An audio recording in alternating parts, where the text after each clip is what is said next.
यो साथी हो लौकाको हामीहरूले यो के भन्छ नि पकौडा बनाएको हामीहरूले अनि हाम्रै बारीको यो करेला टिपेर अब यसमा फ्राई गर्ने अनि हाम्रै करेसाबारीमा फलेको काको अनि हाम्रै करेसाबारीमा फलेको चिर्कुलाको अचारसँग मिचेर एकदम राइतो बनाउने खाने आजको हाम्रो यस्तो चाहिँ हुन्छ साथीहरू यसरी राइतो बनाउँछौँ दही हाल्ने साथी हो होइन एकदम गाई छैन कि अहिले त्यही भएर डेरीबाट ल्याउनुपर्छ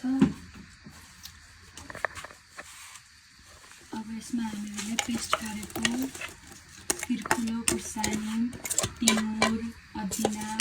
भन्छौँ कि जिरा हालेको अनि पुदिना हालेको अझै यसमा हामीहरूले मेथी पुऱ्याउने साथीहरू होइन यो झाल्नको लागि हो जिरा र धनिया पुऱ्याउने साथीहरू हल्का कालो भइसकेपछि खुर्सानीलाई पुऱ्याउने यसमा गराउने साथीहरू अनि थोरै हर्दी पनि हाल्ने कलर त ल्याउनु पर्ने यसलाई झाल्ने यस्तो साउन्ड चाहिँ आउँदैन